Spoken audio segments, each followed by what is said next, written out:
Yo, what is going on, guys? C4RQ here with another castle. This one's going to be a bit interesting, especially to me, because it was one that I didn't really have prepared, but we had like a 10-15 minute chat beforehand, and I feel there's a lot to be said. So you know what, let yourself be introduced. Who be you, my dude? What's up? My name is Andy. I go by the gamer tag CitiOfBrass. A lot of people know me as the tournament organizer for Defend the North. Some may know me as one of the co-founders for Team Pi, Professional Instigators Entertainment. You know what? That is the first time I heard the acronym fully. Oh, okay. That's the first time I've heard it. Damn. Yeah. Shouts to Lee Chung. He was one of the founders. Him and myself and him. So he created that acronym. So I thought it was pretty dope. He actually created the acronym for Defend the North as well, DTN. So shouts to him for that. Yeah, shouts. I think we should start there, right? Because I know there was other things you wanted to talk about, like the achievements you've done, what your mission is, but and we also talked about the new kind of generation of fighting game players, sort of, I'll say Street Fighter 5, Dragon Ball Z, that don't know about history, and they might have heard of Pi. I definitely heard of Pi, coming up with Street Fighter 4 and Marvel, tuning into NLBC, not just the commentators, loads of players. So do you want to start off with like the origins of Team Pi? Yeah, sure. So the way it started up is, well, first off, I started in the FGC in the year 2000. That was the CVS2 era. And I mean, just the short part of it, pretty much, it was like a homegrown family or a group of guys that just always hung out with each other, and we just ended up creating a name, and we just kept it the same way, where it was more like a family-oriented feeling, or more so like, together being a team. But the way it started is, I've always known, everyone may know Pi Sai. I've always been cool with him since the beginning of CVS2.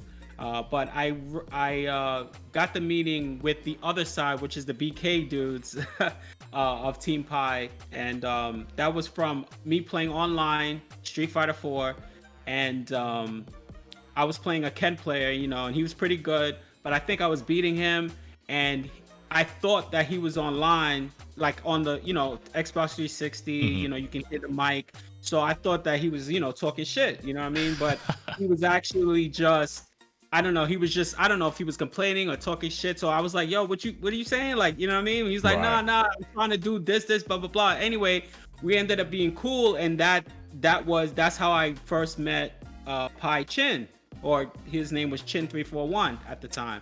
So we started linking up, playing, close sets, and then he introduced me to his boy, which was Lee Chung.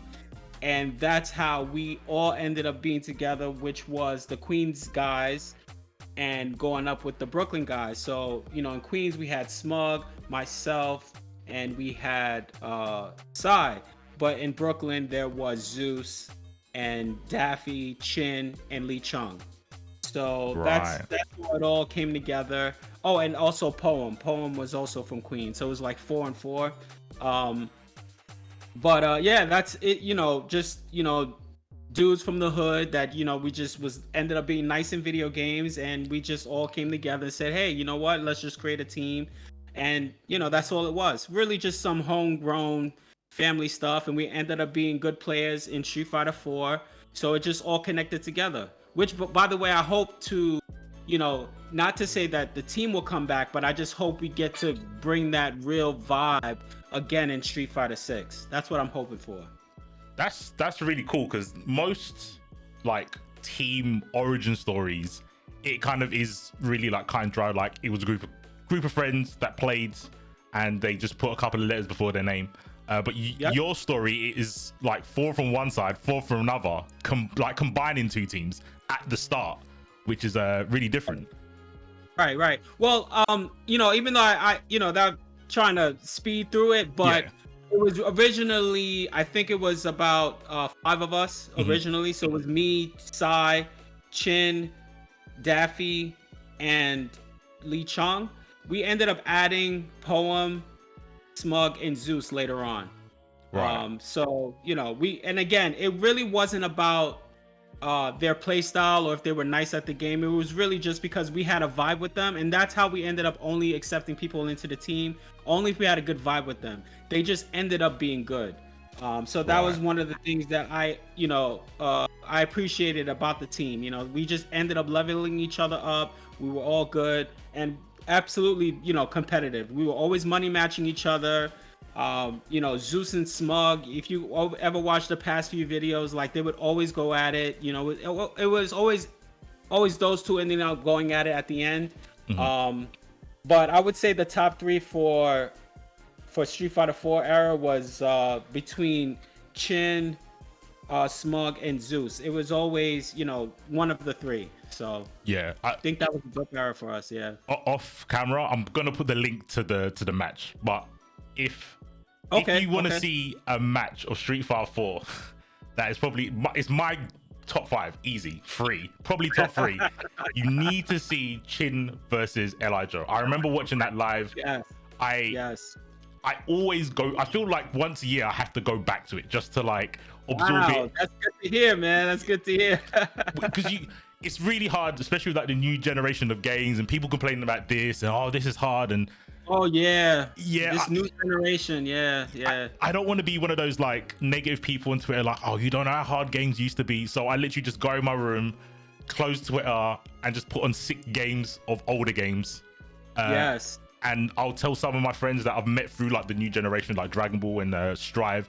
I'll be like, look, I'm not saying your game's rubbish, but just look how hard this game is. And I'll literally go through it and go, you see that confirm that he did where he picked up the knife in between? That's like he's canceling his recovery from his normals. And I explain it. It's a really good match to not just have the hype from one of the last, it was organized by you, which I didn't know until today, but it felt like a house session.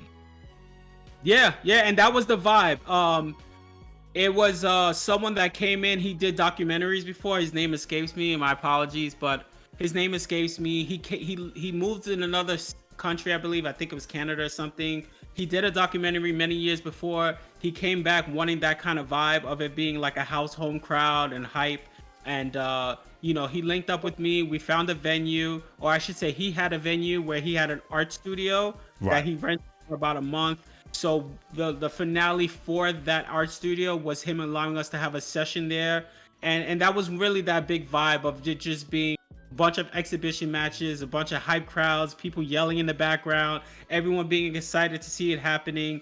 And we had a lot of good matches, but the last highlighted match where we were at, and the funny thing too about that is that I was money matching with the guy who helped me organize it as well. Nice. So we were writing what we were doing the money matches for on the wall, like writing on the wall, like with the marker, which was crazy to me. But he was like, "Yeah, let's just write it on the marker," so everyone was able to see the bets on the wall. It was definitely memorable. And obviously, as you mentioned, that match was definitely memorable too. So Pai Chin and Li Joe, it was just an amazing experience because Li Joe at the end of it, he said, "Man, I almost cried because I was just so high. It was just so much emotion that was happening."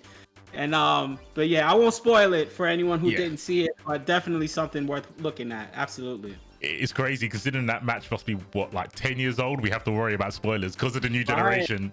It's a new generation, which is insane. But there was something I did want to ask you where I don't know if most people have that kind of vibe. So when you're talking about, you made a point about the people that joined the team. It was about that you got along, basically, that you were boys. Did kind of the competitive nature or their skill ever become a factor? I know you said like it doesn't matter if they weren't good, but when I look back, it was like, well, everyone in Team Pi was good. So did you kind of like turn people at the door like, you really don't feel like you're practicing hard enough, or you're not coming to these tournaments, so maybe you can drop the couple of letters before your name? Did that ever happen, or was it just the kind of like really lucky that everyone that wanted to join was willing to put the hard work in to get that good? Okay, so No, it wasn't. Just to answer it simply, no. That was never the case. It wasn't about their skill level. Apologies, I lost focus again. I gotta see how to get that fixed. Okay. Yeah, there we go. So it was never about skill level, to determine, okay, yeah, let's drop those letters. Because to be honest, a lot of them ended up not wanting to go to tournaments anymore. Right. We tried, like for example, like Chin, for example, or Daffy. I would try to get them to come out to tournaments. I'd be the one driving to get them to come out to tournaments, and it just wasn't their vibe, right? They would rather just go out and hang out. Again, we were dudes from the hood, and we just happened to be good at video games. I was always introduced to it earlier than all of them, so I was the one trying to pull them into the FGC. And a lot of them were pretty much like, they would be quick to jump off if somebody said anything smart to them. So it really wasn't their vibe to go into tournaments in the first place. So it wasn't really a matter of, okay, if they didn't perform well, it's time to drop them. It was kind of the opposite. I was trying to pull them more into showcasing their talent. And, we still did, good for the time and being in New York City at that, right? Where you have all different type of different teams. You had all different type of rivalries that were happening. And we were caught into the middle of a lot of it. And I think we did pretty well for ourselves for that game, and I hope for it to happen again in Street Fighter 6. Even though we're older now, most of us are in our 40s, if not all of us are in our 40s, with the exception of Smug. And even though we don't represent Pi as much anymore because everyone has moved on to do bigger and better things, we still speak to each other almost every day in a group chat. And we're all waiting for this new game to come out in hopes that we'll all come out together again, have sessions and have gatherings for us to, show the love, like because this is a passion that we do have, So.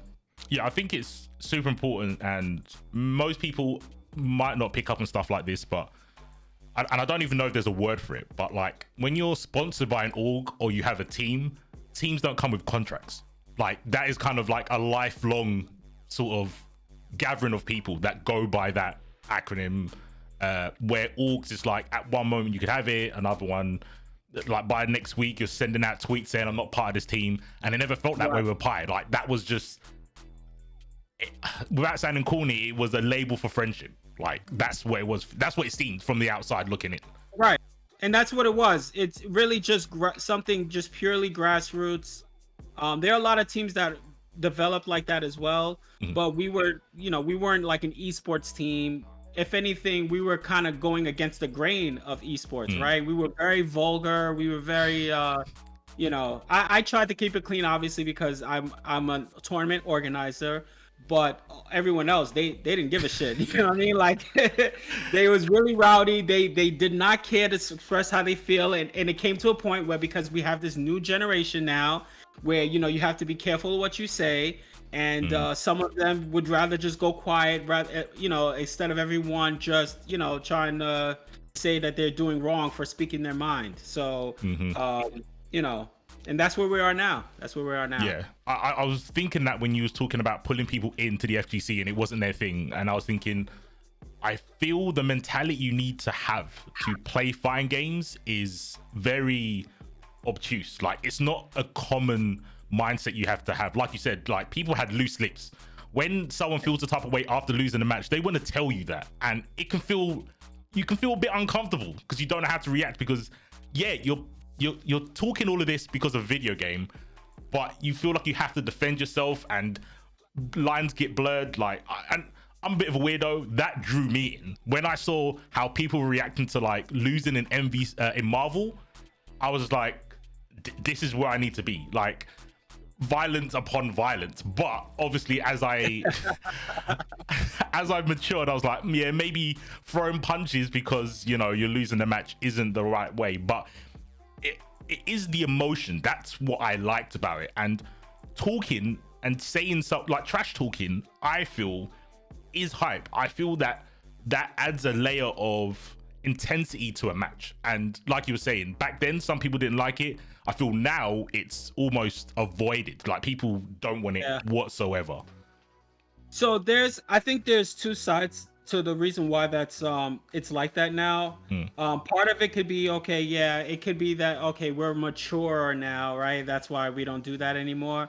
But a lot of the other reasons why that happens too, where these players now they want to be sponsored, right? And in order for that to happen, they have to look closely on what they would consider to be their resume, and they wouldn't want them screaming or cursing someone out to be a highlight video of theirs, if they want to get picked up by a team. So I always give props to MVC2 in that era because I was involved in it, although I didn't play the game, right? As a matter of fact, like when part of me getting introduced into the FGC, like I was playing, right? I was playing like a weak team, right? Like it was like, I don't know, Iceman, Strider, and Doom, I think. And okay, I got some, I went to a arcade in Queens where the competitive plays were there, and someone did Doom into Strider, and I was like, no, I'm not playing this thing no more. I was like, nah, this is OD. Let me just stick to CVS too. You know what I mean? So,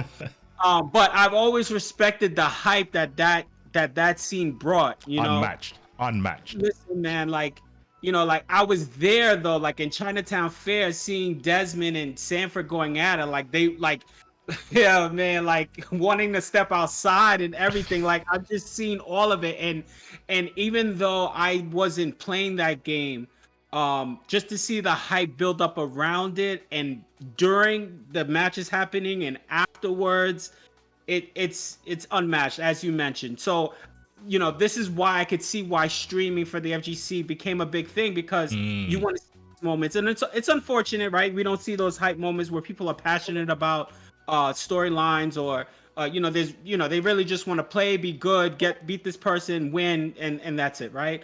But hopefully we get to that era again where it's not more so about the money, but it's more so about the passion and wanting to be the best, or wanting to be better than this person, or being able to get into someone's face because you're really passionate about winning, and it's not being taken personal, So I've never thought about that until you said it there. About it kind of feels like Marvel 2. I'm sure I'll probably do some like history work to figure out if this is a thing, but it does feel like streaming felt more important for fighting games because of Marvel. Like you said, that experience that you get from seeing Marvel, it was like, we need to show everyone this, and it feels like that was the point of where people like, we need to show people not just the matches, we need player cams, we need audience cams.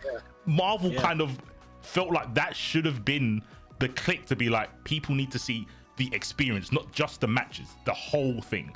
I want to see like if numbers changed much between like Third Strike to Marvel now, because like you said, like there was so much off-camera Marvel moments beyond the match that made me remember it. Like Smooth Viper, Noah Brown, I remembe that.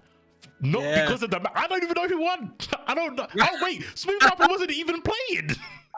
he was a spectator, but I'm not gonna link it because I don't want to promote it. Not in this day. Right. That moment sticks there. One of many.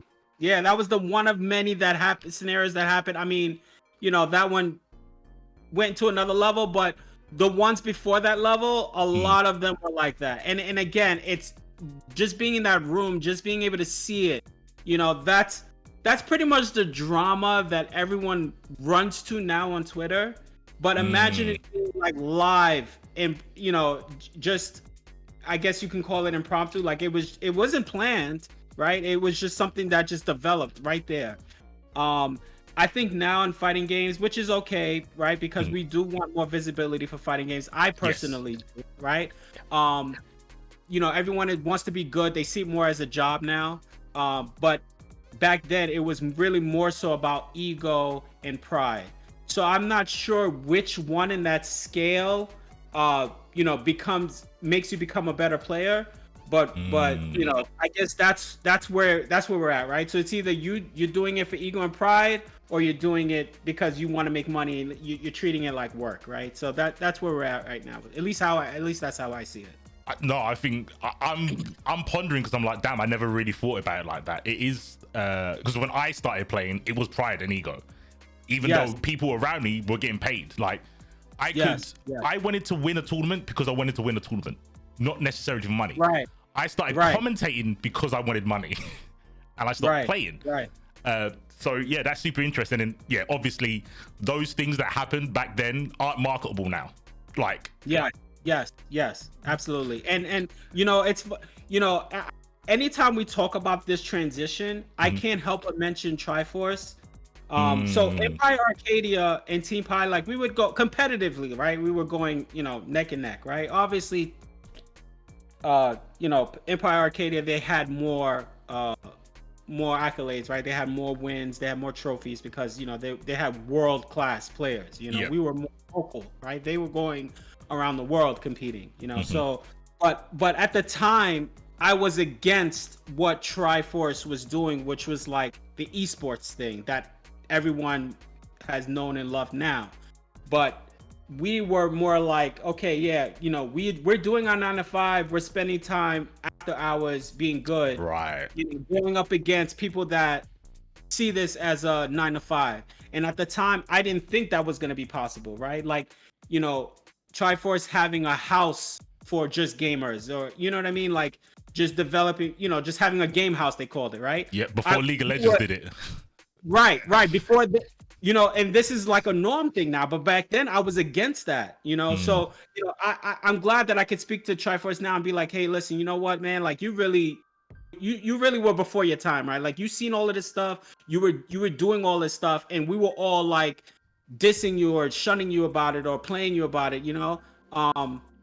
But you know, I give him his flowers when it comes to that, because now it becomes a normal thing. Like now, like you said, League of Legends or any house, or any gaming house, any esports group now that are trying to grow up and be big, they're doing those things that he was doing. You know, so. But yeah, for sure. Anyone who doesn't know about it, it was it was Yipes. Chris Matrix did, I think it was like five, 6 parts interview or like a podcast with Triforce. You have to listen to that. You have to listen to that. Yeah. For the history, even if you just started with Dragon Ball, you should. You're doing yourself a disservice knowing like roots, and like you mentioned, the whole gaming house before anyone knew about gaming houses, and everyone was like, you're insane, there's no way this is going to work, you're not going to be able to fund yourself. And I can imagine from your perspective, like you said, when you've got a 9 to 5, it's more like a hobby, and then you're seeing these guys literally try hard, and you're like, you guys are crazy. But right again, like you said, it was before his time. He had the idea too early. He needed to delay it. He needed delay-based thinking. Yeah. Or really, he really just needed more people to believe in him. Because again, it could have been, you know, I don't know, man. It's just a shame, right? Because he had the vision already, and I guess we just wasn't ready for it. But then now it's a normal thing, and now everyone wants to run to that, you know? They're hoping that it'll happen for them. So, but yeah, I mean, like you said, they had great top players. I mean, Justin Wong, Ricky Ortiz, I believe Arturo even, you know, Yipes, Chris Matrix. I mean, I can go on and on for the people that they had. In the FGC, they were holding it down, you know, for all the games, you know, for all the fighting games. It was kind of tough to be in a major event at the time. You know, this was like, I think before, or like beginning of Street Fighter 4, but everything before that, definitely. And you know, even up till now, he's still doing things. So, you know, shouts to him. Yeah, no, for sure. Like I said, I'll ask and see if I can put those links in the description along with the Li Joe Chin. But I mean, we're not here with Triforce. What's your vision? Oh, actually, one other thing I wanted to mention quickly before we go into this. I remember your name from Pi because I played a little bit of Magic the Gathering. Oh, yeah. Okay. Yeah. So I'm guessing you played Magic the Gathering as well then. Absolutely. Yeah, that was the first competitive thing that I got involved in. I was 14 years old. I actually went to a high school that where I saw it developing, right? Magic the Gathering. You know, I'm dating myself. I started in 94. The game came out, I think, 92. Right. So I pretty much was there in the beginning of it, but I got hooked into it. You know, I like things that are difficult or things that are tough to learn or difficult to master, which is why I play fighting games, right? It's difficult. And as I mentioned to you before, I'm big into tennis. That's something else that's very difficult. I compare tennis and fighting games all the time. But yeah, that's where I started. So Magic the Gathering, yeah, City of Brass is a Magic the Gathering card, and that's where I got my gamer tag from. But before that, in the beginning of the FGC, I couldn't find the name to give myself as a gamer tag, but girls used to say, "Oh, I have a Kool-Aid smile," so I just went by Kool-Aid smile back in the beginning of the CVS era. Yeah. So an SRK, like if I had to log in, back when SRK was a thing. Yeah. My username was Kool-Aid Smile. So that's not a bad name. I mean, I'm biased because I like card games. So CitiOfBrass is always going to be like, you can't really beat that. It's pretty unique, and you don't really get many people that have obvious crossover names. So they're playing a fighting game, but they have a name from something totally unrelated. It's pretty rare. Yeah. And it really had it really had sentimental meaning for it. Just to give you a quick story about it. Back when I was playing card games, not that competitive, but again, me being living in the hood in Queens,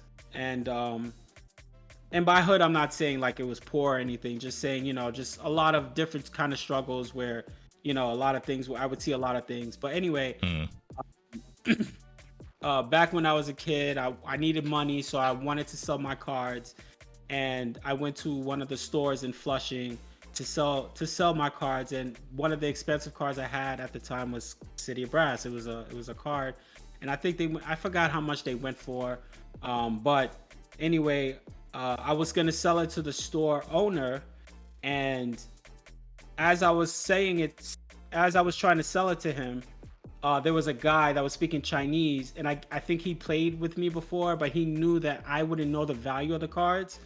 So he was saying something to him in their language, and I think he sold them to me for, I sold it to him for like $6 a card, but it should have been worth more, maybe like $14 or something like that. Right. But later on, finding out that that I got jerked, so I took that. Ever since that time, I took it as, okay, you know what? I got played like that. I'll never get played like that again. And that's why I carry that name with me, because it's always a remembrance to say, yeah, I won't get played like that again. So damn, like that is powerful, man. That's a powerful origin story for a name, for sure. Thank you. Yeah. Putting me to shame. I literally picked mine. Like I was just like arrogant C4 IQ. Yeah, I'm big brain. Like that's all it was. I've got no no message behind it. I'm gonna have to start I don't know how to get a better name than that, or like origin story wise. Oh, listen, look, as long as no one took your name, right? In this day and age, there's so many different names that's out there now. As long as no one took your name, you're good. You might as well run with it. I'm surprised nobody, I don't know, Kool-Aid Smile. That's not really a name that anybody want to flaunt around. But that's true. That's true. Yeah, I don't need any underscores in my name, so I guess that way I'm pretty lucky. Yeah, absolutely. Yeah. So again, this whole conversation started with I think you wanted to. We talked about like Triforce, but your vision. So for people that don't know, if you can't see, it does say at Defender North. So should we start there, right? Your sure. Main thing is Defender North these days, I'm guessing, right? Yes. So I started that in 2014. I pretty much did it because I guess no one else in my area, in the tri-state, they didn't want to. So I felt like New York had to have something. And but before that, 2014, before that, I would say around 2009, 2010, or 2010 rather, we had Street Fighter 4 coming about. A lot of people coming together playing from different type of games, Third Strike, CVS2, Turbo, Marvel, right? We had a lot of people coming together to play Street Fighter 4, and Justin Wong was notably the highest ranked player in our area. And but when he would come out to California, he would get like he would lose, right, to my surprise, to other top players that they had in California. And I felt that New York is the strongest scene. You know, I guess I was being biased, right? But we had a lot of great players at the time. So I just thought that we needed to help level up Justin Wong so that way he would, you know, one of our best would stop losing when he goes to other events. So that's why I wanted to run tournaments in hopes to get people encouraged to go to other events to help Justin, right? Come take home the title. And I was doing that for many years. I even did a few Road to Evos, and finally coming up with Defend the North because we didn't have anything for New York City, and it didn't make sense, right? It didn't make sense because money-wise, right? Because New York City is a big real, you know, it costs a lot of money to do something here, and you don't get much real estate space. Right. However, I felt that I had to do it. I asked other organizers to do it. They're like, no, it's not worth it. It's going to cost too much. You're going to lose money.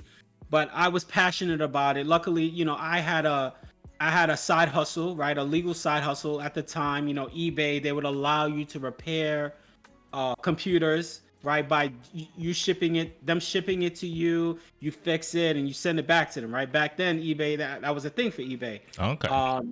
So that was my side hustle. So I used that money to create bigger events until I ended up doing Defend the North, which was in 2014. And yeah, like I said, I did it because nobody else wanted to at the time. And I felt like New York City was the best competition out there. So I felt that why does the best competition have to go out to all these other events to show that they're good? You know, I felt that everyone should be coming to play against the best. And that's why we called it Defend the North. Okay. I've got now I know you're a card player. It's really jumbled my mind. So I know when I play card games, right? There's always one thing that I hear a lot of people that are good into card. Don't worry, this isn't a tangent. I'm gonna get back to what you're saying, right? So one thing about deck building, a lot of people are like, well, there's probably a reason why no one does that. It's because it's not good. Right, you must have heard that, right? When you try to come up with a quirky combo or concept or strategy for your deck, it's like, well, why is no one doing it? It's either mostly it's because it's not a good idea. That's why everyone's tried it and went, nah, don't worry about it. You, being someone who plays card games, didn't use that in terms of being an organizer, like a TO. Everyone around you saying it's not worth it, but you clearly saw something. Do you think that was kind of like stubbornness on your part, or were you like, no, you guys are actually missing something really important, or did you say it was just out of pure love for fighting games? That's a good question. It really was a little bit of both in terms of the passion and being stubborn. And the only reason why I mentioned the stubborn piece is because just like card games, as you mentioned, that same scenario that you just said, you know, nowadays you have something called net decking, right? Where you go online, you see what the best decks is, and you have a lot of people, or I would say the majority, they'll go and say, okay, this is the best deck, or this is the one that won someone $500,000 or $200,000 in this Grand Prix tournament. Let me copy this deck so I can win too. I was never that way. So I don't net deck. I always try to think and create my own so that way I can say, okay, you know what? I beat this person using something in my, you know what I mean? That was just something in me. So that's the stubbornness part, right? So it was the same thing with doing this event. It's like, okay, yeah, nobody else wants to do it. I feel like I'm a leader, so I'll do it, right? I'll do it and pave this way. And the passion part of it for me is not only I wanted everyone to see, not only I wanted everyone to see this scene that I known, grown with and loved. I just wish that I had it at an earlier age in my teens, because I got it in my 20s. I wanted to have the teenagers to be aware of the fighting game community. And, you know, I think Bum is doing a great job doing that now, because, you know, with Dragon Ball Z being, you know, I guess the refreshing game that all the teens are aware of, you know, he has tons of teens, guys that I've never seen before, and a lot of them don't even still know about Defend the North, but they are familiar with the fighting game community now. And that's all I really want to see, because when I was going to work in my 20s in the train station, they would talk about shooters, they would talk about sports games. I wasn't hearing them talk about fighting games, and that's what I wanted. Even though the arcade scene had, slowly drizzled away, I wanted to hear them talk about fighting games. In my opinion, again, being biased, I feel that it's the most difficult genre in terms of competitive gaming. So I wanted to see people, expand their brain, play that difficult thing, and see the rewards from it, from playing a difficult game. Yep. And when I play any game, it could be anything, like God of War, for example. I'm playing it in the hardest level. Any game I play it in the hardest level. So again, it could be that stubbornness piece, but it's like, I always believe there's beauty in the struggle, right? As J. Cole says. So, I agree with pretty much everything you said there. I don't even think it's biased. I think it's objective that fighting games are the hardest genre of games. Closely, I would say, followed by speedrunners, because that is crazy stress. Oh man, yeah.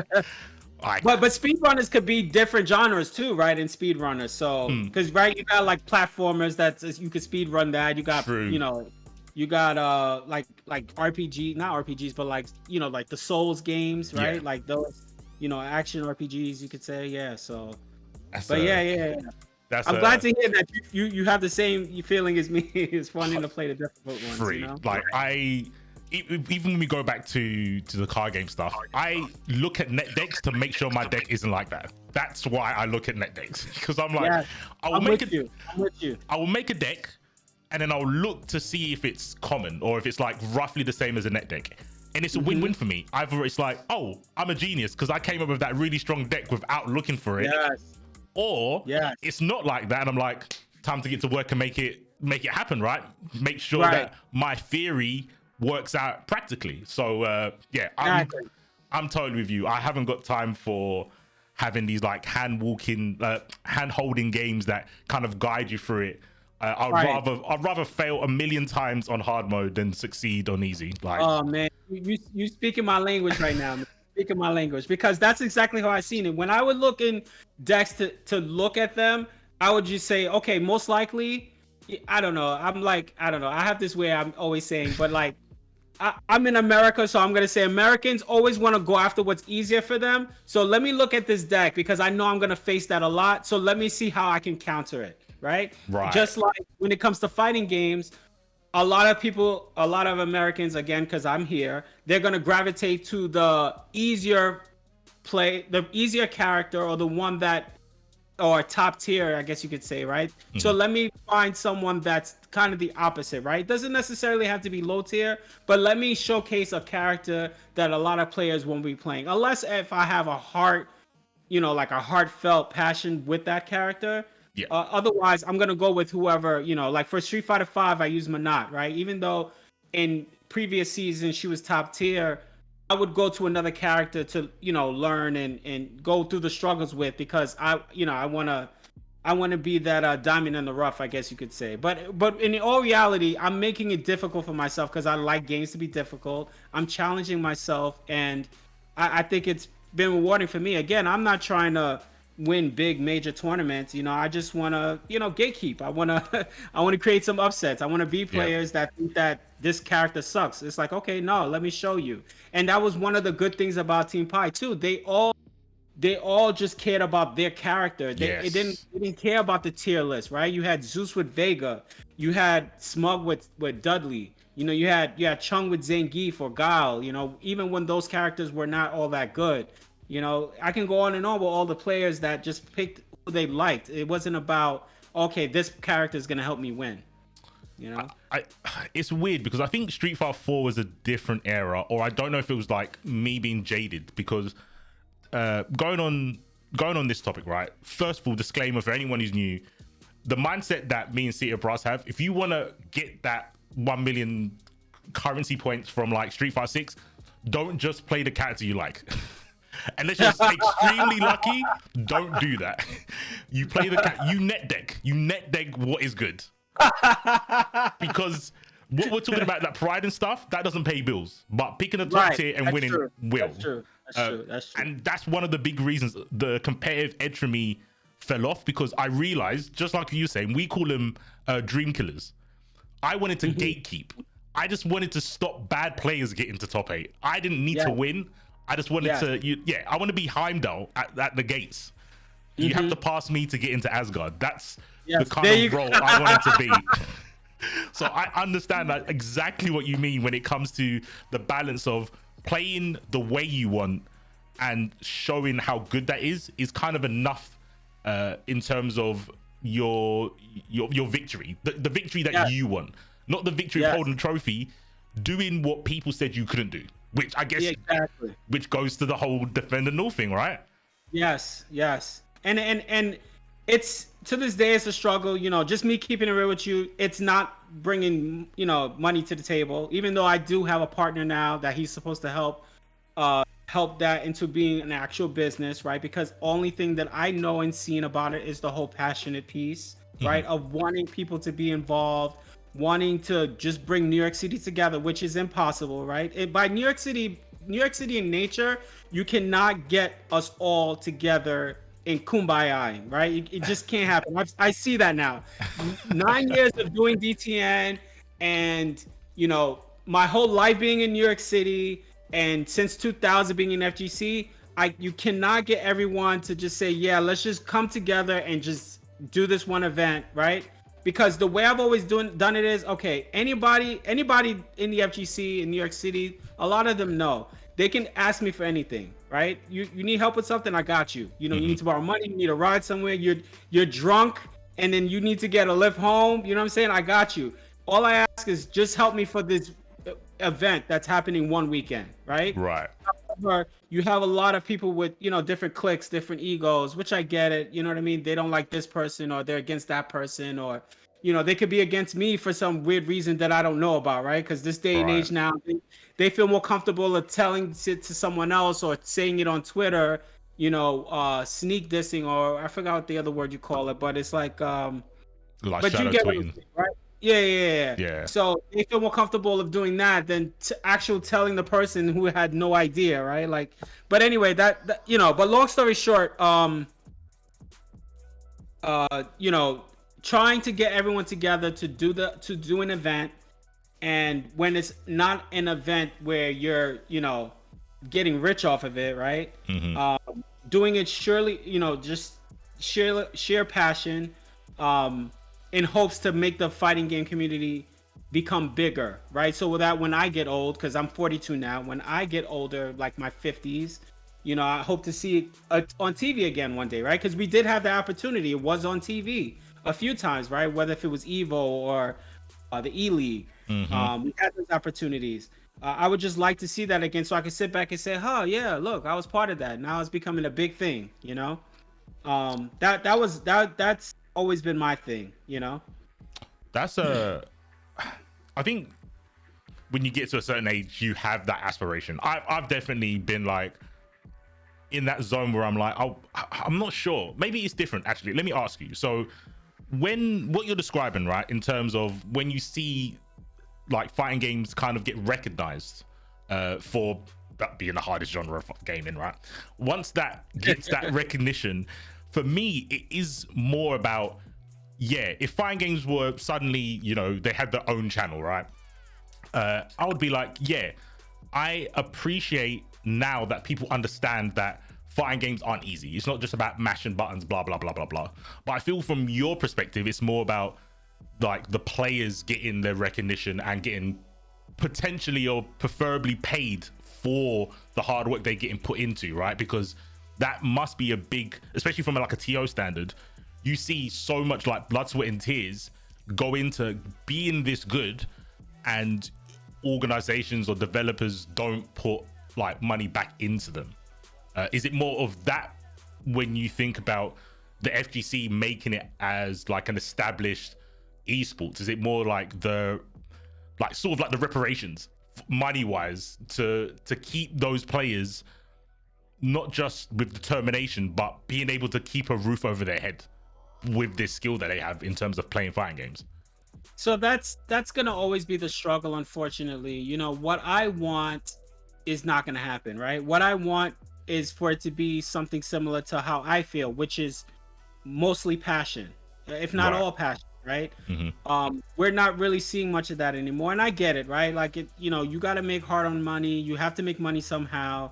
Opportunities don't come to you that easily, so I get why it's jumping more towards, okay, you know what? It's about making the bread and butter, right? It's about making that money.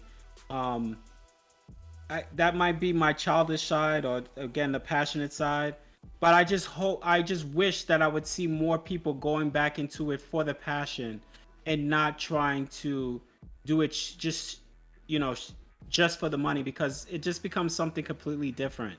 um you know I can't say that they go hand in hand. It's unfortunate, it just doesn't to me. There are some people that are able to do both. It's just hard to, it's a real thin line. um but I don't know, I just wish there was just a way to make it a happy medium. um but it seems to either, it just seems to be either or. Yeah. It's hard for me to see it both. Yeah, I think I'm trying to put my like brain in other people's like thought process, and I'm pretty sure no one on the planet ever went, I'm gonna pick up fighting games to make money. Like, but I feel Sure. I feel people have done that with other genres of games. Even if it's like coaching for that game, I think they can go, oh yeah, I'll get some money from it.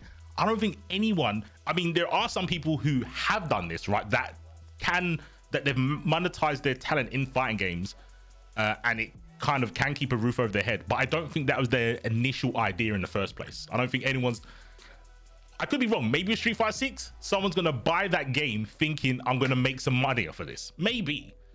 But I feel like you said, it is more of a pride / ego. I'm not too sure which one's which, but I think a lot of people get into fighting games, then realize, I can't really make much money off of it, but they stay because they love the game. Because other than that, there's no reason to stay, right? Right. Or the community that is involved in. I mean, True. back in my day, that was one of them, but I'm not sure if that's what it is now. But back in my day, where you have people wanting to help you, I see that a lot now in the Smash community. Okay. Even though I consider fighting games, Smash should be part of it. A lot of people say no, that's different. It's platformer. Wait, real quick. They're morons. Yeah. Like it clearly is a fighting game. Look, like it's not a health bar, it's percentage. It's a fighting game.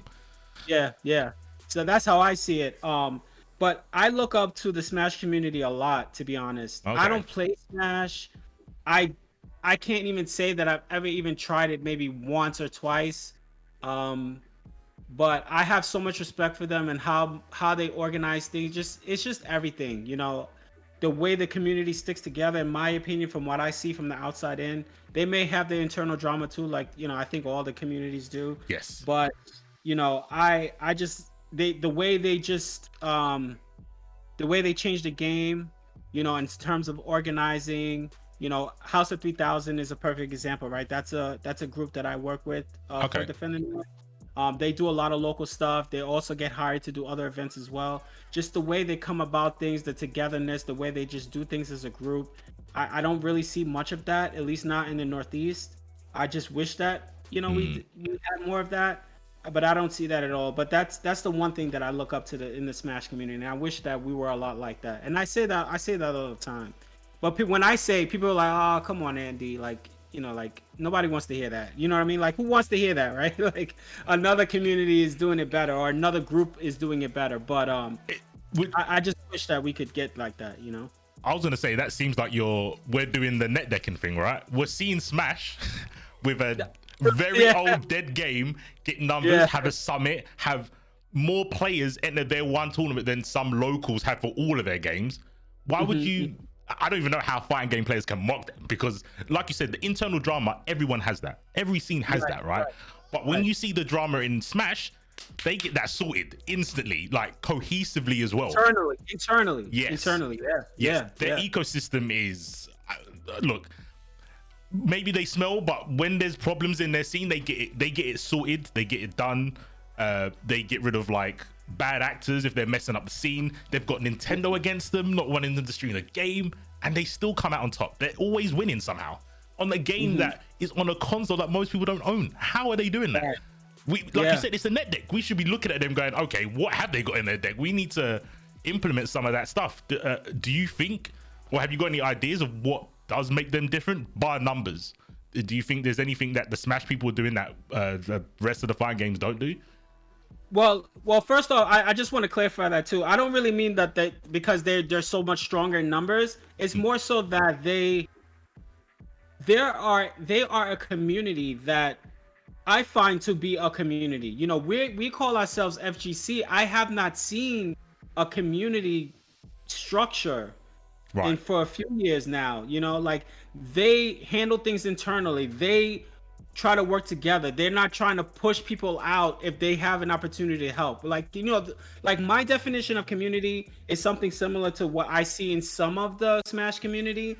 And what I mean by that is, like, I see a community like family. That's how I see it, right? Or someone to help someone if they need help, not push them away because they did something bad. You know, I see them, okay, if it was a family member, right, like an uncle, you know, or a sister or something, they're doing something bad, something illegal, you're not going to be like, oh no, get away from me, like you're doing this, get away from me. No, you're going to either try to help them or try to help groom them to be a better person, right? Accept their apology, or accept them as being a human being making a mistake, and you know, trying to help groom them to be a better person. That's what I used to see in the community. At least I thought, you know, maybe I was blinded to that in the past, I don't know, but I feel that they have more of a togetherness, the Smash community. And when you have a different community or a family kind of organization, it's more of a togetherness, not trying to say, oh yeah, this guy did bad, like let's push him out, you know. Like, you know, it's a lot of that, right? It's a lot of that. But in addition to that, to the Smash point that I mentioned, is that they're always creating new innovative ways and ideas to become better, be more efficient, and be more together, right? That's how I see it. So I can't say that it's the game that created that, right? It can't be the game that created it. It's just, I guess, I don't know. It's something that where someone just created it, gave a mindset, and then passed it along one after the other. That's the only way that I can see it. And all I hope to do is be that person, like you said, like looking at a deck and seeing what you could do to you know, go against it. But in this case, I see what they're doing and I try to be that person. Hey, you know, let's lead by this example, so that way we can set a better example for those that are coming behind us, you know? Yeah, no, that seems super important. I'm super I know a couple of people, I have a couple of mates that play Smash. I'm really interested to be like, what's the difference? Like, what are you guys doing that we aren't doing? Like, can you tell us? Because I don't know enough about Smash, especially the community, to have that comparison. But I've always known or always believed that they are doing something right against all the odds. All the odds are being in front of them, and they're doing something right. So, and like your kind of definition of community makes total sense. I think it's not even not helpful. I think it's quite bad to see someone who's doing something wrong and just kick them out, because all you're doing is push them into another community where you could talk to them and try and solve the problem. That's what a community does. Yes. You just, man, you it's like you're a mind reader. That's exactly how I see it. Exactly what you said. That's exactly why I see it, because all they're gonna do is just go to another community and be the same way. But you can just put more time and effort into it, try to help groom them to be better, and understand, okay, they're human, they make mistakes, just as if it was a family member. So you just hit it right in the nose. Because if you don't do that, they're just gonna go to another community and do the same thing. And you know what the funny thing is? When it comes to like the tower of like hobbies and stuff, we're probably at the bottom. So we probably get those people. So obviously when you get shunned out of a community, the bigger the community, you have to go to a smaller one where less people know you. Where do you think the bottom of the totem pole is? That's kind of where we are. We're the niche of the niche. So the bucket stops with us. But I don't know where they go past us. Maybe they go to like a more niche fighting game. But like, we should be that. If we're at the bottom, we need to be that kind of crash map for people. Like, we have such a diverse scene, like group of people and stuff. It's very diverse. It's weird how we don't have that compassion. To me, it's always been weird. And I don't know if it's a culture thing where it is more like just, you know, the cancel culture thing, where I feel back in the day, people did some crazy stuff, were spoken to and chilled out. and stop doing that. There weren't that many repeat offenders back then. But I don't want to be like an old guy saying, "Oh, it's just this generation." I'm not sure. I say it all the time too. Listen, let me tell you, social media, I mean, I'm on it all the time for kicks and giggles, right? I'm not in it for the drama. So this is just me, right? Like, again, this is me being real, right? This is just me being me, right? I always felt like I'm old school, right? I was taught, like, you know what I mean? Like, if you're doing XYZ, you're doing it for attention, right? That's how I grew up, right? So I don't go on social media saying, you know, like doing this and that, right? I don't have many followers, right? I stay low key on social media, which I'm okay with, right? I probably could get a bunch of followers if I kept being more active, whatever. I just post stuff that's funny or something that's interesting, educational. That's it, right? Or I can give my 2 cents about something every once in a while, right? The way social media now, it's like, okay, they're saying things or doing things, and it could be to grab attention. I just see now, like, it just becomes such a different culture, you know, where, okay, now I've gotten all this exposure. Okay, I say this and then it gets completely removed away. But again, the reason why I'm mentioning all this is because any drama I see, any drama I have with someone, I'm old school. I'm going to speak to them directly. You know, I'm not going to go on social media explaining my issues or problems to them, to the world, when you could be addressing it to the person you have the issue with, you know? So I feel like that's one of the things that we're missing, you know, that it needs to be spoken to directly to that person, not for the world to see. Everyone's forgot how to DM. That's it. They only can at people. They have to at people to, like you said, whether for attention or validation in their point. When you at someone, all your followers agree with you. Like, I can't they feel like that. they in their sense, they feel like, okay, I must be right because all these people are agreeing with me, so I must be right. But it's really, you know, it could be entourage. It could be just, you know, you have the very few people that see you that just say, hey, yeah, let me engage in this. You know, it could be a bunch of different reasons. Yeah. It's super frustrating because I think we see the same when it comes to social media, but it can be used as a very strong tool to achieve what we want to achieve. So for me, in terms of being a commentator, I've always had this position, and for the most part, it's always turned out like this. But the more followers you have, the bigger positions you get because you bring more people to the stream as a commentator. So Twitter numbers matter a lot. But I don't like engaging for no reason on Twitter. Like, I do kind of what you do, like information, sometimes a couple of memes, right? But that doesn't pull people in. People want to see what I had for dinner last week. Like, they want that food porn picture. And I'm like, no one care. Like, I wouldn't care. So why do I think anyone else would care?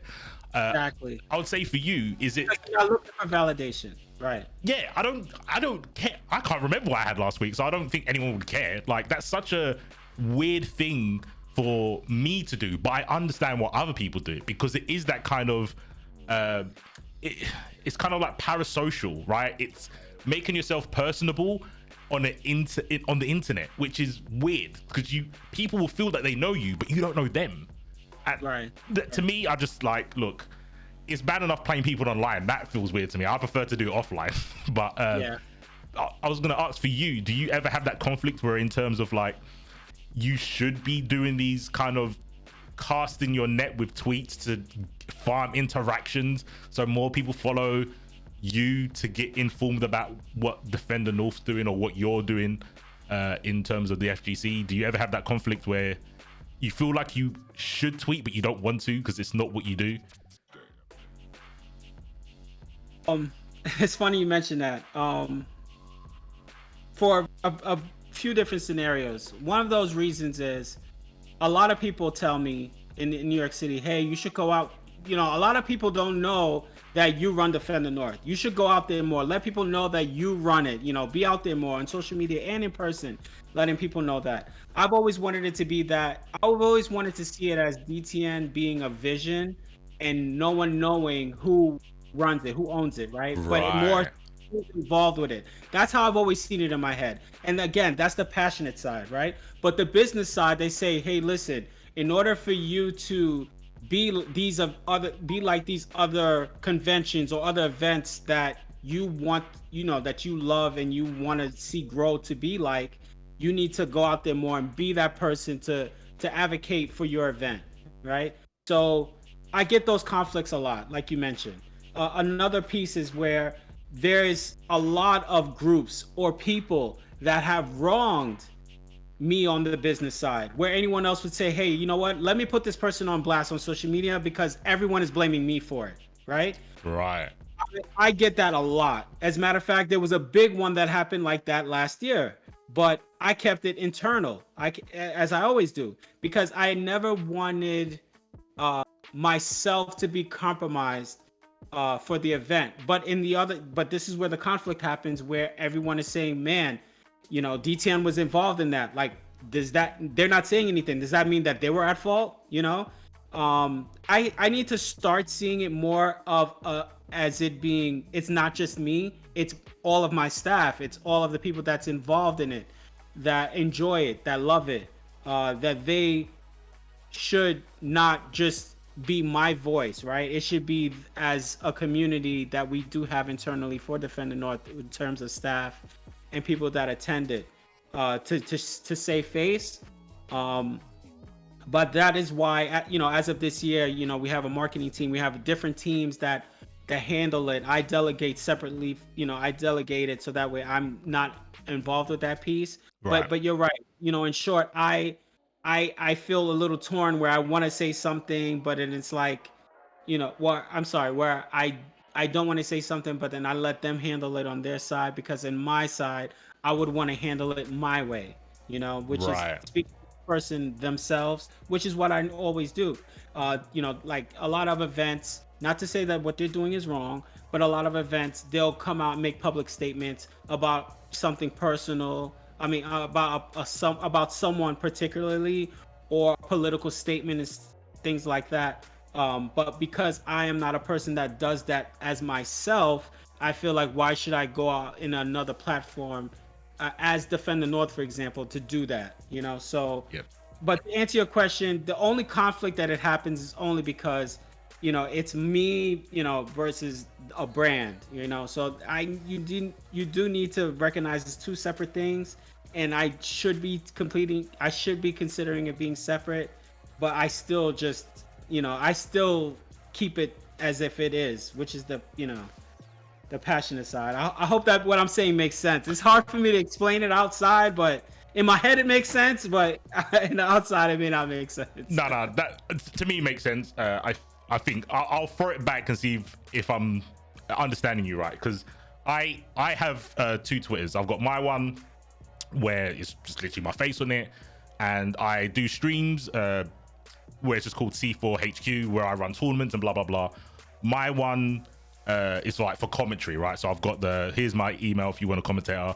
The other one I'm more active on because I'm promoting a tournament or saying this player's entering or this commentator's being on it. So I'm way more active on that one because it hasn't got my face on it. Really, that's all it is, right? I feel detached from it. So if it feels like I am the PR for this entity, which is, in your terms, like an event, when it's your Twitter, it's kind of cringe, like feeling like you have to tweet something to show that you're visible, or farm interactions, get people to like your comments. For me, even with what you said about like tournament events or tournament organizers banning people, unless that person is a threat, why don't you just DM them? Why do you need to make it public? If people aren't coming to your event because that person's going to be there, then it makes sense. But half the time that's not the case, so they're just doing it to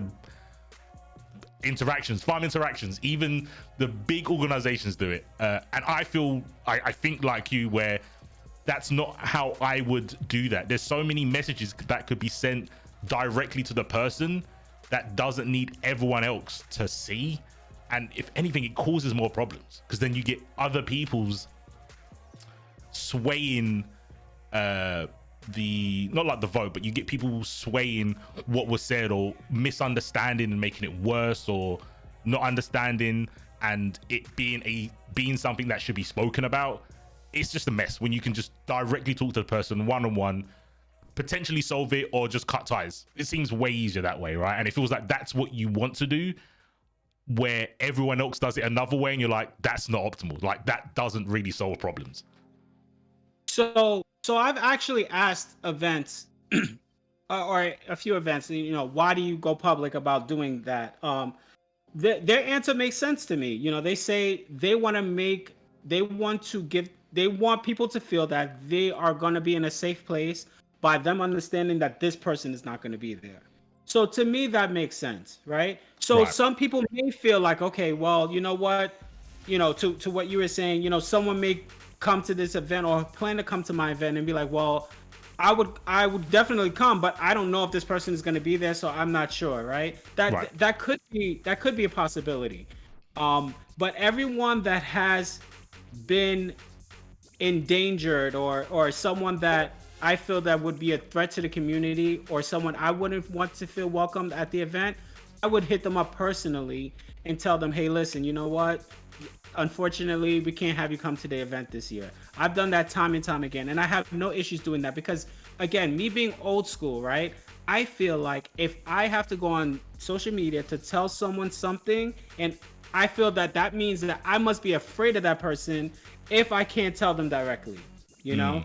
And that's just how, but that's how I feel. That's not how, you know, everyone does things differently. They think differently, but that's just how I see it. Like, oh man, if I go on social media and say this to this person without me telling them privately, I must be afraid of them. But that's just how I see it. You know, everyone sees it differently. So, you know, not to say what they're doing is wrong. Everyone may think that what I'm doing is wrong because I tell them internally, but the public doesn't know. So they may be afraid of that person being there in public. But again, you know, that's how I do it. You know, everyone that has been a threat to the community, I've had to let them know personally, hey, listen, sorry, we can't have you come to the event, you know? Okay.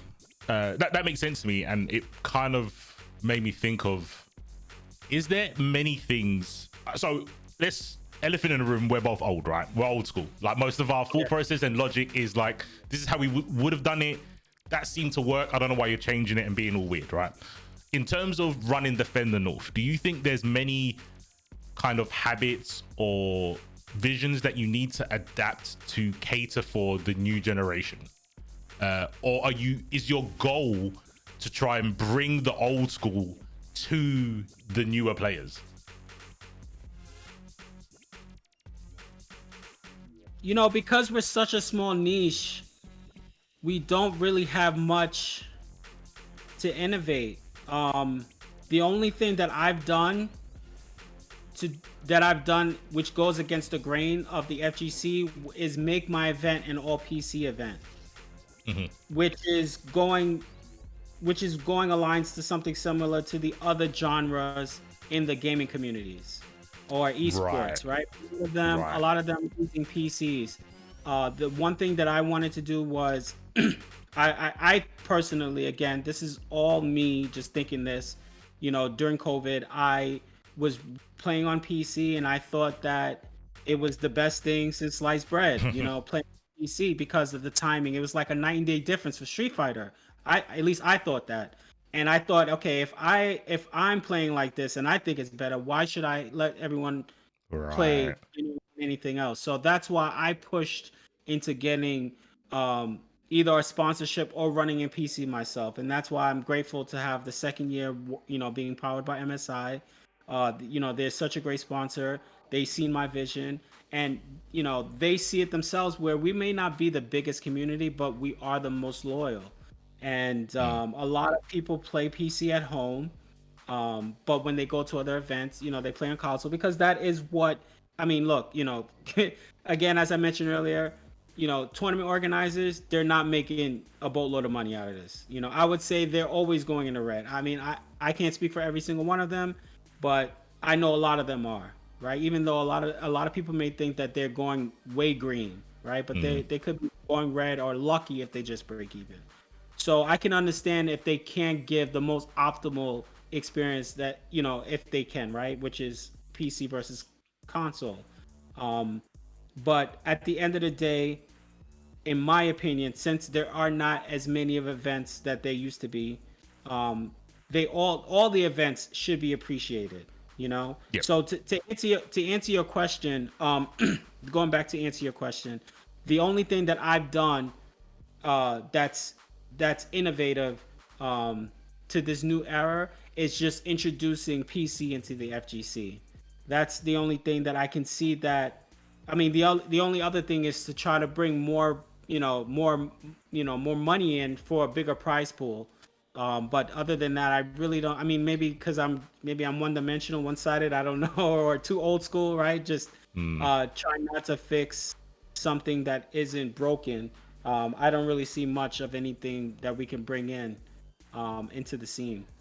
No, The only thing I care about is just bringing more people in. yeah, no, I mean that's always got to be like the number one goal, right?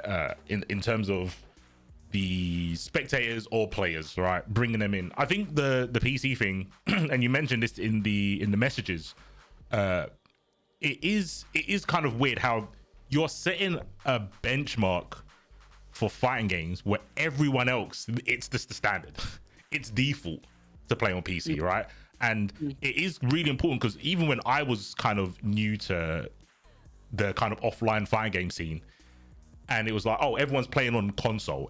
When I was starting to go places, I had a PlayStation. All the tournaments for like Marvel and stuff was on Xbox. And I was like, oh, why is everyone playing on Xbox? I was like, is it because it's cheaper? Probably. A lot of people saying, obviously, especially because it was a port to the other consoles. It was like designed on Microsoft, so Xbox. So when you played it on PlayStation, Marvel, for example, it was a little bit weird. It didn't work the same. But Xboxes were cheap. So I'm like, well, if you're running a tournament and you need X amount of Xboxes, it makes sense to get Xboxes instead of PCs. But we are in a position where most TOs can't really afford to do that, especially when you got to think of the other things you got to pay out: the space, the venue, the talent, the commentators, people to pack up your stuff, like let alone tables and chairs and all that sort of stuff. And I think people don't. It's kind of like, especially nowadays, I think this is the new generation version of this. When you have a TO running a bracket, they're like the unsung heroes. And I think TOs are higher than that for offline. Yeah. But I want to also mention something too that you just touched up on real quick. Last year when we announced, this was sometime in August, right around Evo, we announced that we were going to do DTN on PC, right? A lot of people were like, oh no, it's not going to work. I had TOs come to me, listen, man, it's not going to work, but good luck, right? They didn't believe that it was going to happen. It was just too many logistical issues, too many issues with PCs. There were local events that tried it before. It didn't work out well. We were able to successfully do it. And again, shouts to MSI for believing in us and believing in the vision. They came around to do it again. And what we wanted to do was show like, hey, okay, listen, we're going to be the crash dummy to show that this proof of concept works. And when it does work, we want to show anyone that's willing to, that wants to host an event, we'll show you that it can be done. We'll help you do it too on PC, right? This year for 2023, not only that we were on board with MSI again, which was great for us.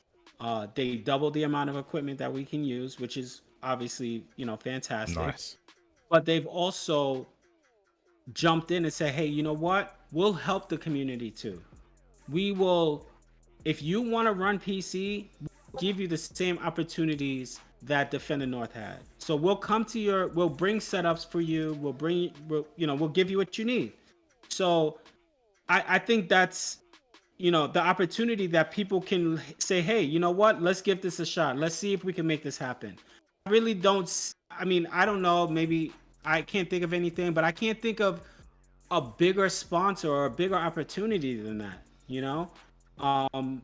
So, if anyone, listens into this and they want to run an event or they had plans to run another event, you can contact MSI USA and say, hey, listen, we're running an event. We want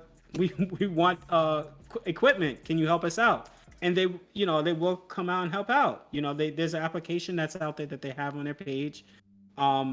So, you know, I think that's part of what I wanted, right? To make, you know, again, make teens aware of the fighting game community, and they see that vision too. They want to help people see and become aware of this community, and I just think that's great. I felt like, I kind of feel like, if anything, if this grows up to be anything bigger than this, I felt like I did my job, right? Because I had them see, my vision. They believed in it, and now they're trying to give it out to other areas of the community. You know, so I think, you know, I don't know. I feel like they're one of the biggest sponsors that the FGC has had, and they're willing to go out to other events to do it too. So I mean, I'm ecstatic about that. You know, it's just unfortunate a lot of people are not ready to make that move yet, which is understandable. But just to know that it was available for them if they wanted it, to me is a beautiful thing.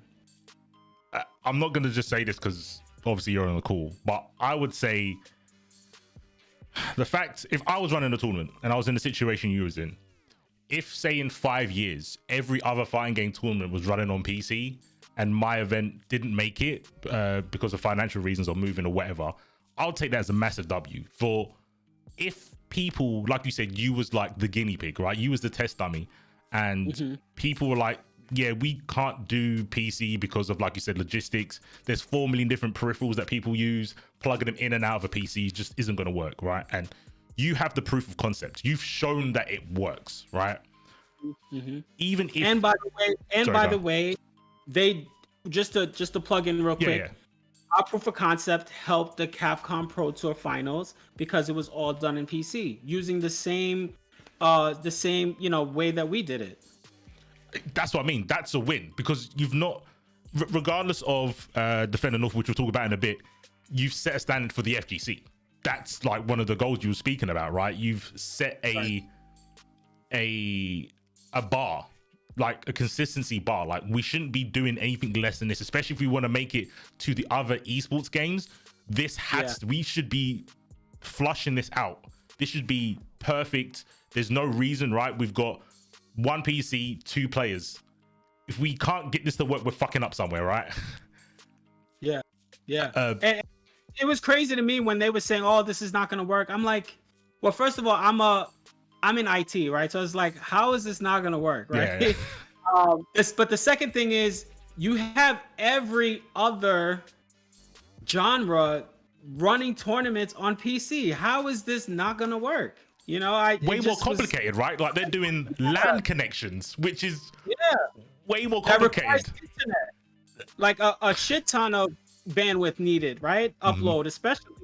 This is offline, you know. So it was a big surprise to me, and I get it. Like we mentioned, right? The financial piece does take a big concern, but I'm telling you, if I did not get a PC sponsor, thank goodness that I did. But if I didn't, I would have, for Street Fighter, I would have ran it on PC. I was gathering PCs ready for, you know, during the pandemic. I was readying them up for me to run it, just, you know, because I was only able to afford just for 1 game. So I would have done it, you know, a bunch of setups, PC setups, just for Street Fighter.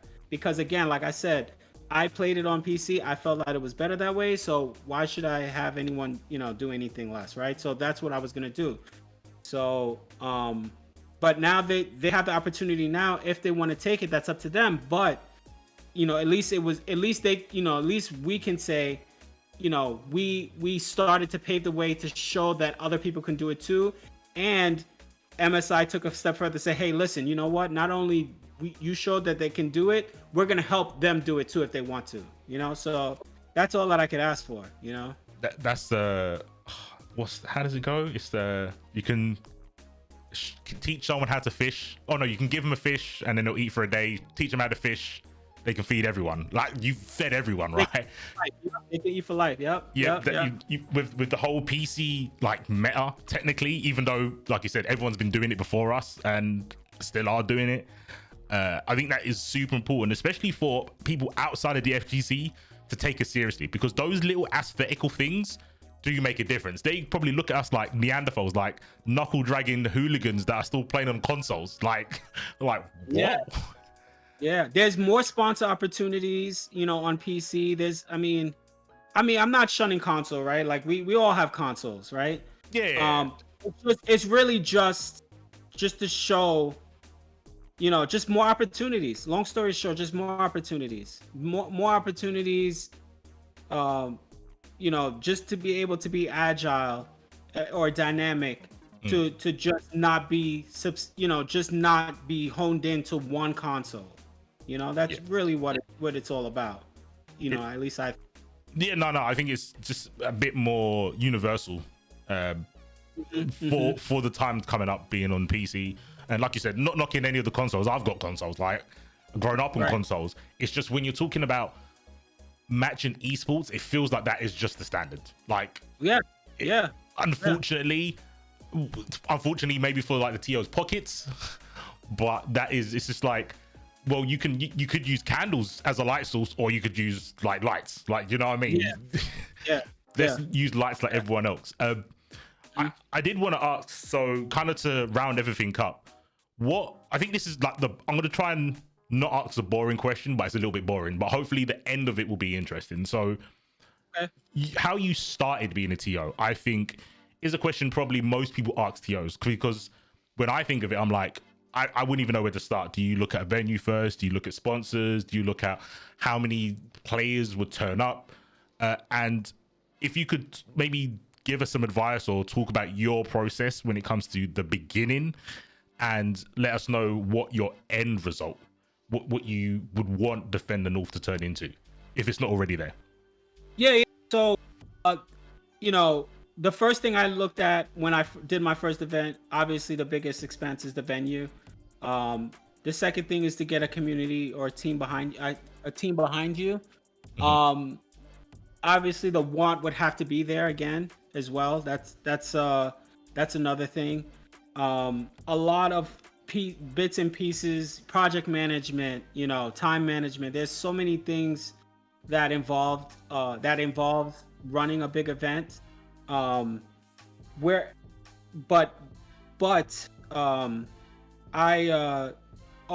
also a part of a parent company to Defender North, which is called City Gaming, and what we do is one of the things we do is we help also teach others that may be from another state or another country that may want to be involved with something like this. So we try to help teach them to be project management or esports or running big events, type of events. So you can look out for that. The social medias for that is City Gaming, CITI Gaming.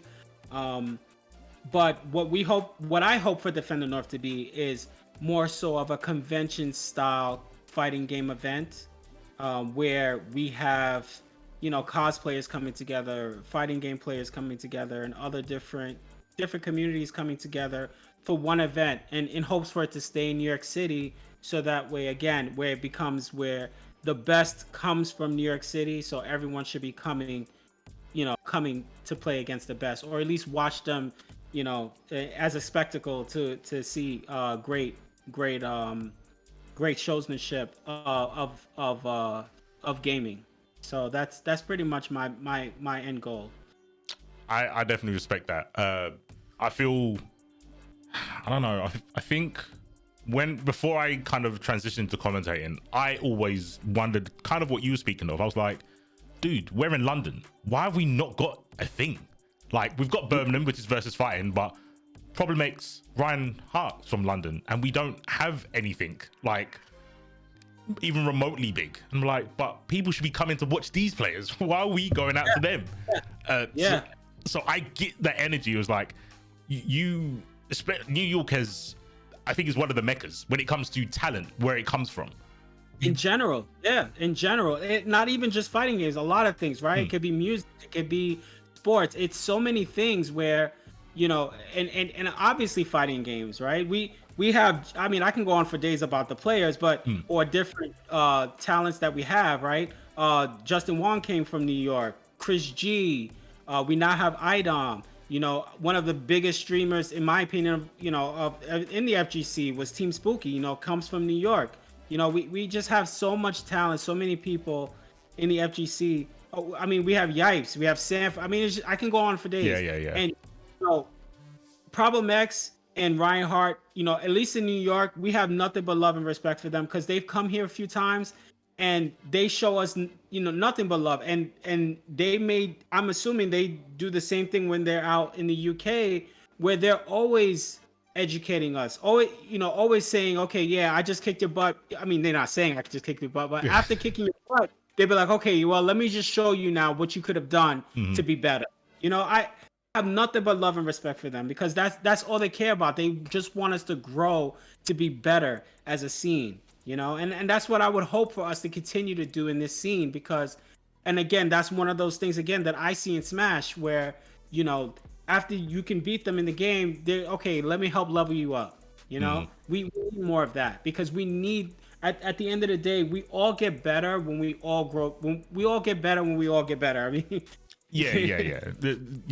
A scene is as strong as their weakest link, right? If you're all strong, yes, you can clap everyone. Like I think we had that. I feel that's kind of another thing. Again, putting on that old hat, right?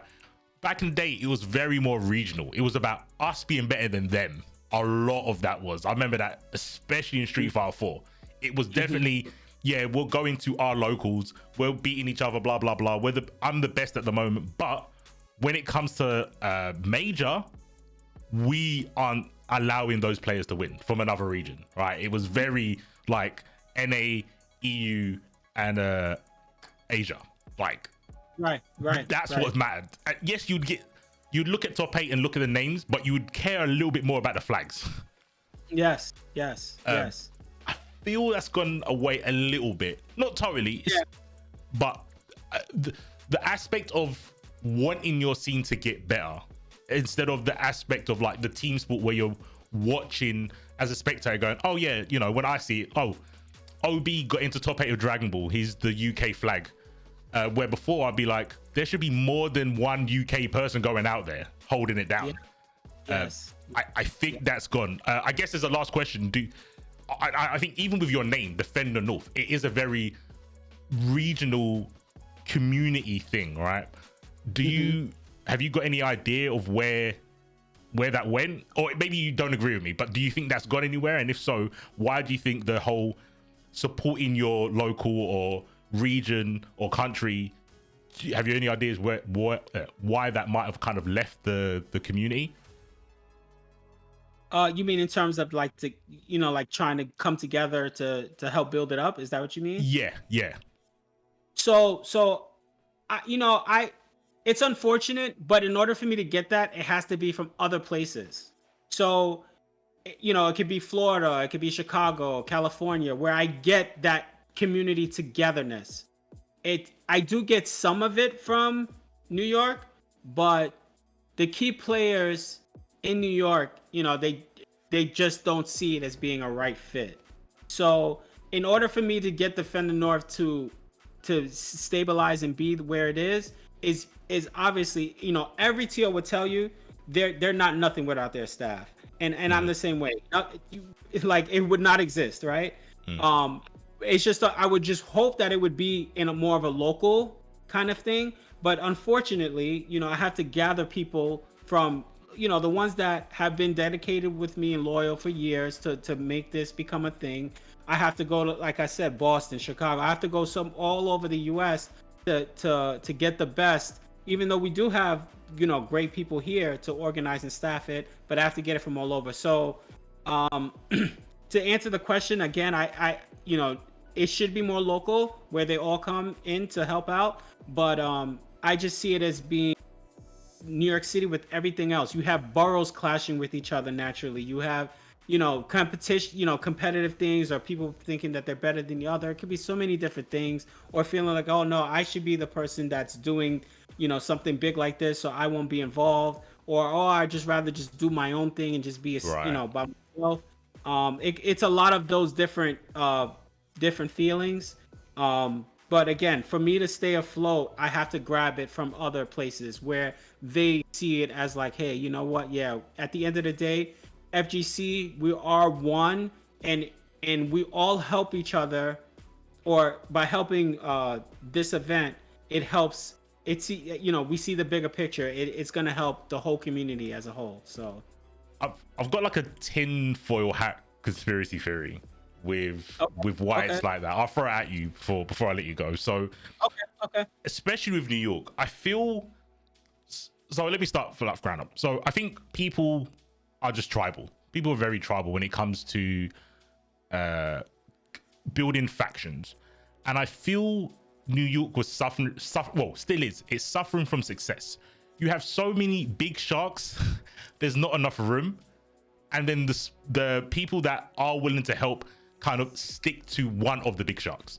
Now, when I look at smaller regions, I'll use Dragon Ball again as an example. When you've got a region like, let's go with, I don't know, Finland, right? When Finland enter an online tournament, every Finnish player in Dragon Ball is in that chat. Every time, without fail. And they will be quiet until that Finnish person's playing, and then you'll know they're there, right? You'll think Twitch is like figuring the numbers wrong or something, but they're there. They're just waiting to support their guy. And I feel the bigger your region becomes, the less of that happens, because then they turn into player fans, not region fans. And I feel that might have happened with New York. I think you've got so many big characters, they kind of almost top trump the region they come from. I don't know if that again, that's my tinfoil. I don't know, because I've never even been to New York. But as a spectator from back then, it kind of felt like that. And the reason why I say that is because, to be honest, I don't know about the other places, but New York City, I mean, there's been a lot of cases where a lot of players, we can easily say they kind of carried the entire state. But it's so many of them like that, but they just it's just epic on what they did, you know. I don't know why it's like that, where it's tribal, but the only answer that I have to that is that by nature in New York City, it's always been a tribal thing. You know, I don't know if you remember the old movie Warriors, where they had all different gangs, different cliques, you know.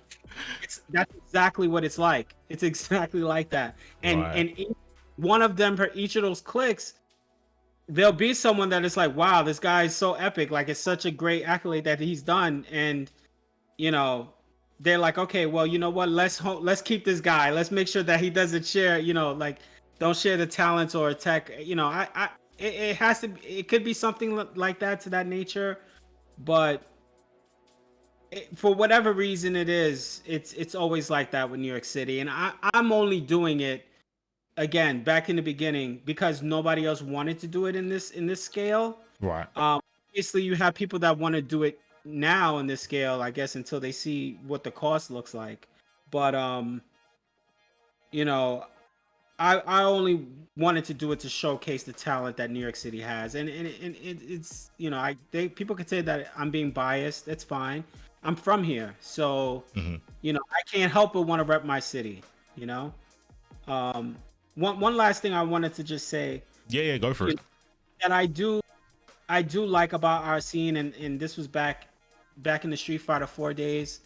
You know, there's a guy that I used to play, Noel Brown, right? I used to play him in a fighting. We used to always money match, Chinatown Fair on Fridays. It'd be like $5-10, you know, a game, nothing crazy. But I would just do it constantly, right? He would always be kicking my butt in Arcana Heart, right? One of my favorite anime games. So I considered him to be my rival, right? We wouldn't really talk much. We wouldn't hang out. He would be hanging out with Justin Wong. I'd be hanging out with my people, right? So we didn't really interact with each other much. But I would always be there to money match him, always getting my butt whooped. But when we went to final round, you know, I seen him there, you know, here, head nod, what up. But we were definitely rooting for each other like crazy, because, you know, we're from the same city. You know what I mean? Like, when we were outside of New York City, you know, we gave each other nothing but love, because we wanted our city to get that W. You know what I mean? So I just love that. You know, that's what I loved. Even though, not to say that he would, you know, because he's, you know, we all grown, do bigger, better things, right? But the reason why I'm mentioning this is because, we can have those rivalries in New York. We can have those rivalries, but when it comes to doing, in terms of seeing the bigger picture, that's when we need to come together. So that way, at the end of the day, our city can get the W. You know, that's how at least I would hope to see it. It makes sense, right? Even when you look at like the acronym of the FGC, fighting games, that's what it's about. And then when it comes to the community bit, that's when you come together, right? It starts with the fighting games.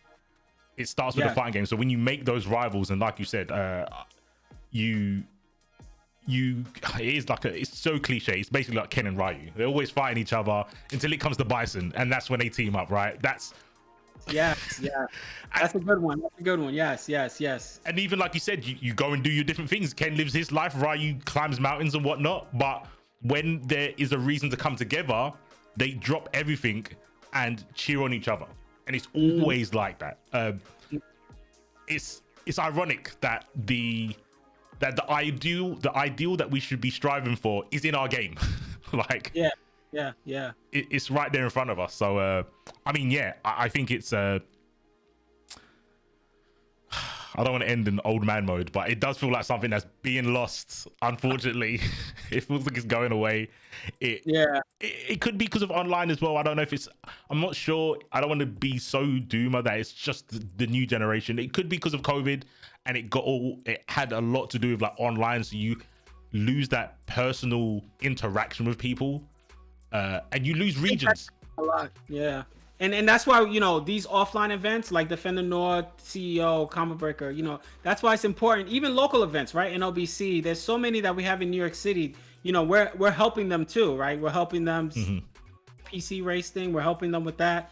You know, that offline experience of being face to face, interacting with people, hanging out with people, meeting new friends. That's what I loved about it, right? I want it to go back to that. And to your point, the pandemic might have hindered that a little bit, but I'm hoping to bring that back because a lot of people may think, I mean, I hope they don't think this, right? You're not going to the event saying, oh yeah, I'm going there to get first place. If you do, that's fine, right? But there's only gonna be one winner.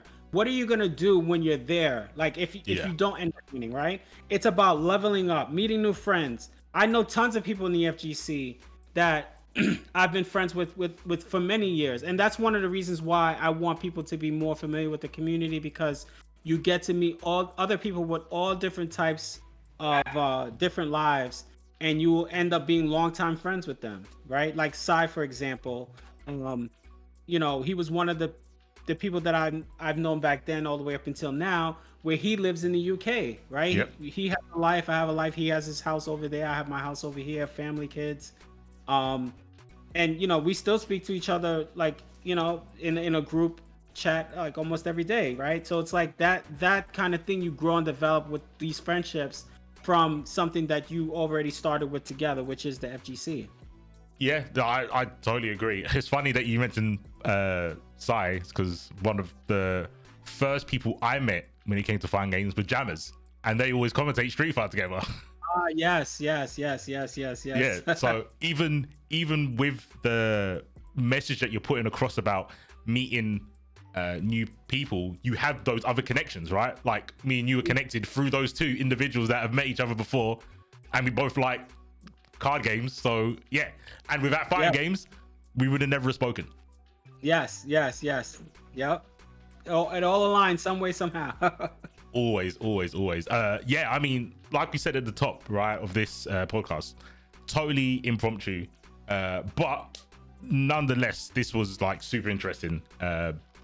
I never really had the idea of how things work on like the TO side and having goals and achievements that you want to accomplish, because as someone who goes to tournaments originally as playing and now commentating, I'm like, they just want to have games on, that's it.